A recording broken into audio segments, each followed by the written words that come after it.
Hi, this is Alex from phpacademy.org, and this is a PHP video tutorial for the new Boston. Now, in this tutorial, I'm going to be slightly advancing on the last part of looking at simple XML, and this time we're going to deal with what happens if we have child elements inside of our XML document. So at the moment, our XML document looks like this. We have currently 4 producers. However, what happens if we want to add some further information about these producers? And I don't mean further information about credentials like their name or their age. And let's just delete these 2 so we can keep an eye on what's going on here. So inside each producer, I want to specify a show that they've both produced. So for example, here I'm going to say show, and I'm going to end show. Now I'm going to provide some details about this show. So show name, a show, and let's say show date, and then let's give a date. So let's say 12th December 2010, for example. Okay, so now let's copy and paste this and put in another show. So show name, another show, and let's change this to the 4th of July 2009. Okay, so now Alex has produced 2 shows with these credentials in here. So we've got show name and show date, but we've also maintained specific information about our producer. So we're coming into sort of a database like structure where we've got the name and the age of our producer, then we've got 2 different shows that they've produced. So not only are we accessing each producer, but we're now accessing data about each show that they've produced. Let's just add one for Billy so we can use that as an example. So inside here we want, let's just line these up, show name, better show, and let's change the date to 2007, keep it at July, and we'll just change this to the 25th, for example. Okay, so now let's go back to our index.php page. So we've already established that we've got a for each language construct, which is looping through each producer as a producer. Now what we can do is we can echo out these producers' names by using this structure. So we've established that we can do that. We can put a line break. So let's go back to our page and refresh, and you can see that we've got Alex and then a line break and Billy. So we've produced the names of our producers.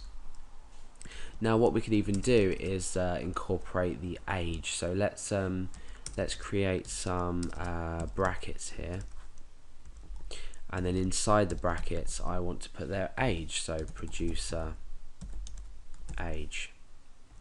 Okay, so what this is doing is it's giving us the producer name, the name tag inside each producer. So we've got Alex and age, and then we've got we've got Alex and then 21 and Billy and 16. So that should gather the data from each one, and then we can do a line break afterwards.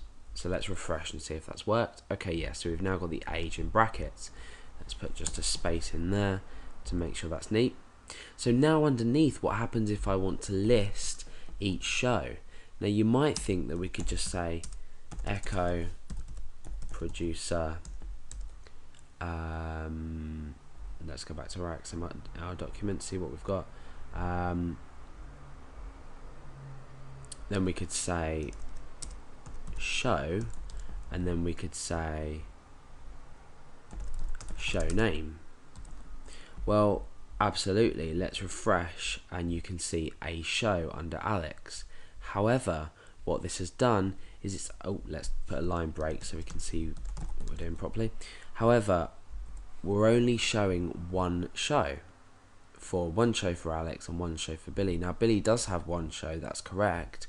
However, Alex has 2 shows. We've got a show, let's go back, we've got a show and another show, and Billy has just got his one show, better show. So what do we do in this case? Well, all we need to do is we need to create another for each statement inside here, but this time what we do is we say for each producer, and then we say for each producer show, no, what's it called? Yep, for each producer show as show. Now what we can do is we've taken each producer's show and we're now able to access elements inside this, or our tags inside of this. So now let's echo out show. Remember, we're using the variable that we created here, and then we can say show name, for example, and then we can say put a space or say on, and then we can say show date. So we're accessing this specific information that's relative in our loop to each producer. So let's refresh and see what data we get back. We'll just create a line break there first of all. Let's refresh. Now what you can see that's happened is because we've looped again for each show, we've now accessed another tier, or another how can I explain, another dimension of our XML structure. So now what we've done is we've been able to return specific data on every show that this specific producer has produced, and therefore Billy only has one, because that's he's only produced one show. So now with this example, you can do another for each loop if you wanted, and then another one inside that to access each element of this depending on the structure. So remember, with XML the structure is always going to stay the same, but the data is going to vary. So for example, if we were to copy and paste this show here and then change this to another show 2, for example, on the 5th of July, you can now see that our page will update and put more data in it. So the structures remain the same, and as long as we adhere to the structure and exactly the same tag names, then our data is going to be updated, even if we're using multi-level data.